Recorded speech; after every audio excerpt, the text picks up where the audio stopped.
اور امام حسین کی زندگی ہمیں بتلاتی ہے کہ جب دنیا میں تم نے کچھ کرنا ہے تو پھر ڈٹنا بھی سیکھو، پھر کھڑے ہونا بھی سیکھو.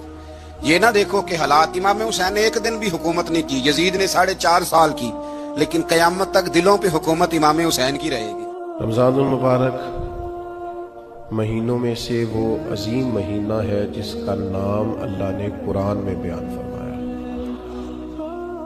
ارشاد فرمایا شہر رمضان الذی انزل فیہ القرآن، رمضان کا وہ مہینہ ہے جس میں ہم نے قرآن مجید کو نازل فرمایا. رمضان المبارک کی بے پناہ عظمتیں، اس کی شانیں، اس ماہ نور و سرور کی عظیم سعادت افروز گھڑیاں، یہ جب بھی آتی ہیں مسلمان کے حق میں اللہ کی رحمت کو لاتی ہیں. رمضان جب بھی آتا ہے اہل اسلام کے اوپر خدا کے فضل اور اس کی رحمت کا سایہ ہو جاتا ہے. اہل ایمان اس ماہ مبارک میں اپنے دل میں خاص نرمی، نیکی کا خاص جذبہ، اخوت، بھائی چارہ اور غم خاری کے خاص جذبات اپنے دل اور روح میں محسوس کرتے ہیں. عزیز دوستو، کچھ چیزیں بڑی غیر معمولی ہوتی ہیں، ان کی بہت زیادہ شان ہوتی ہے. کئی بار بھی ان باتوں کو سنیں اور 1000 بات بھی ان باتوں کو پڑھیں، 20 لوگوں کے مختلف انداز گفتگو سے بھی ان باتوں کو سنیں تو پھر بھی وہ شانیں ایسے لگتا ہے کہ نامکمل ہی رہ گئی. رمضان المبارک اتنی عظمت والا ماہ مبارک ہے کہ اس کا تذکرہ اللہ کے قرآن نے بھی کیا ہے اور حضور علیہ السلام نے بھی جا بجا ذکر فرمایا. اچھا، اس کے کچھ نام میں آپ کی خدمت میں پہلے عرض کرتا ہوں. ایک تو اس کا نام قرآن نے بیان کیا شہر رمضان، رمضان کا مہینہ. پھر اس ماہ مبارک کو کچھ ناموں سے نبی پاک صلی اللہ علیہ وسلم نے یاد فرمایا. یہ مشکات شریف میں حدیث موجود ہے. حضور علیہ السلام نے اس ماہ مبارک کا نام لیا تو ایک لفظ، ایک جملہ حضور نے یہ فرمایا کہ شہر عظیم. یہ حضور نے بیان فرمایا عظمت والا مہینہ، عظیم مہینہ. یعنی کسی کو کوئی شخص کہتا ہے یہ عظیم عالم دین ہے، یہ عظیم حافظ قرآن ہے، یہ عظیم سماجی شخصیت ہے، یہ عظیم لیڈر ہے. اور جس کو حضور عظیم فرمائے، جس کو نبی کریم علیہ السلام کہیں، سرکار فرمائے، میرے نبی رحمت علیہ السلام فرمائے کہ ماہ مبارک جو رمضان ہے شہر عظیم، یہ بڑا عظیم مہینہ ہے. اب کھو جائے انسان اس کی عظمتوں میں اور چلا جائے عالم حیرت میں اور ڈھونڈنے لگے کہ اس کی عظمتیں کیا کیا ہیں، اس کی شانیں کیا کیا ہیں. آخر وہ کتنا کو عظیم ہے جسے مدینے والے نے عظیم کہا ہے، اس کے اندر کتنی کو عظمت پائی جاتی ہے، کتنی کو بلندی شان ہے، کتنی کو رفت ہے جسے نبی پاک علیہ السلام نے عظیم فرمایا. تو ایک تو حضور نے فرمایا شہر عظیم، اور دوسرا حضور نے اس کا نام لیا، فرمایا شہر مبارک، فرمایا یہ بڑا مبارک مہینہ ہے. یہ لفظ مبارک ہمارے ہاں عرف میں بھی استعمال ہوتا ہے. یہ جب کوئی شخص بولتا ہے نا مبارک،